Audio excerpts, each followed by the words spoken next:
যেতে যেতে পথে পূর্ণিমা রাতে চাঁদ উঠেছিল গগনে।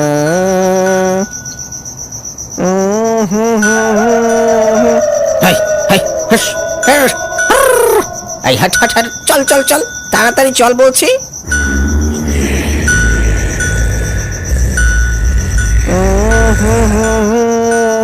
এই হাই হাট হাস হাস হাই হাই, চল চল চল চল চল চল বলছি।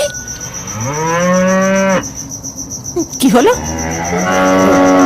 গরুগুলো গরুগুলো এইভাবে চিৎকার করছে কেন? সর্বনাশ করেছে, এবার কি করি? সামনে তাকাতেই কেলটু দেখতে পেল কিছুটা দূরেই একজন লোক দাঁড়িয়ে আছে। কিরকম যেন অদ্ভুত তার শারীরিক গঠন। তাকে দেখে তার গরু দুটো আর এগোতেই চাইছে না। এই এই কে রে তুই? কে রে বেটা?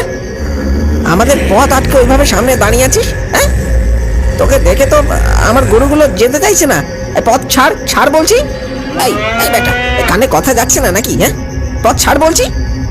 দাঁড়া তো শালা, কানে কথা যাচ্ছে না বুঝি নাকি? হ্যাঁ দাঁড়া।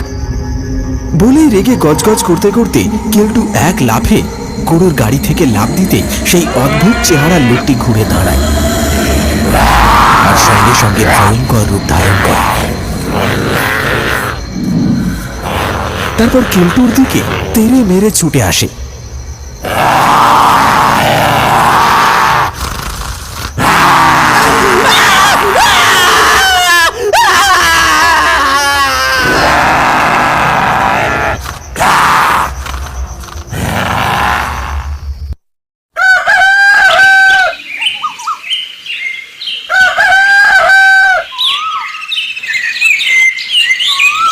শীতের আমেজ যেমন জমে উঠেছে, তেমনি খেজুরকাঠি গ্রামের গ্রামবাসীদের মনে ভয় বাসা বেঁধেছে। শীতের প্রকোপে কেউ আর সন্ধেবেলা তো দূর, দিনের বেলাতেও বাড়ির বাইরে পা রাখতে ভয় কাঁপছে। ওই ভুতুড়ে খেজুর বাগানের পথ নাকি অনেক ভয়ঙ্কর। লোকমুখে শোনা যায় ওই খেজুর বাগানে রাতের বেলা কে যেন পায়চারি করে, আর সে নাকি মানুষ খেকো। অনেকে তার হাতে প্রাণও হারিয়েছে। সেই পিশাচের ভয়েতেই চারিদিক যেন থমথমে হয়ে রয়েছে। কিন্তু ভয় পেলে তো চলবে না, পেটটাও চালাতে হবে। তাই হাজারো ভয় থাকা সত্ত্বেও রোজগারের জন্য বেরোতে হয় গ্রামবাসীদের।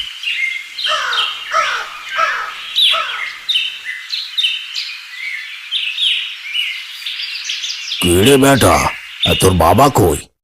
না গো খুড়ো, বাবা আজ আসেনি।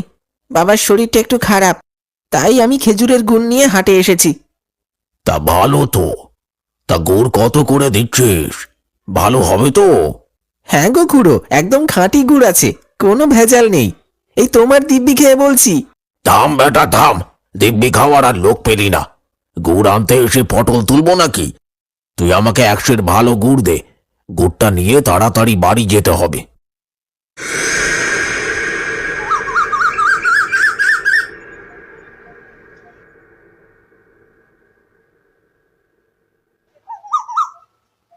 পৌষ মাস আসার সাথে সাথে প্রতিটি গ্রামের ঘরে শুরু হয়েছে পিঠে পাবনের মেলা। আর দুদিন পরেই পৌষ সংক্রান্তি, সঙ্গে চাহিদা বেড়েছে খেজুরের গুড়ের। তাই গ্রামের কিছু মানুষ খেজুরের গুড় কেনার জন্য হাজির হয়েছে হাটে বাজারে।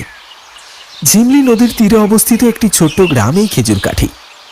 শীতকাল পড়তে না পড়তেই সমস্ত খেজুর গাছে ঝুলতে আরম্ভ করেছে মাটির হাড়ি। খেজুরকাঠি গ্রামে কম বেশি সকলেই খেজুরের রস সংগ্রহ করে তা দিয়ে গুড় তৈরি করে, আর সেই গুড় নিয়ে হাজির হয় খেজুরকাঠির গ্রামে কেওড়াতলির হাটে, যেখানে গ্রামের মানুষ সমস্ত রকমের খেজুরের গুড় নিয়ে আসে। অন্যান্য গ্রাম থেকে, শহর থেকে মানুষ এসে সেই গুড় কিনে নিয়ে যায়। এইরকমই প্রত্যেক রবিবার সন্ধেবেলায় এখানে হাট বসে। কিন্তু আগের মতো আর এতটাও জমজমাট হয় না ওই বাজার।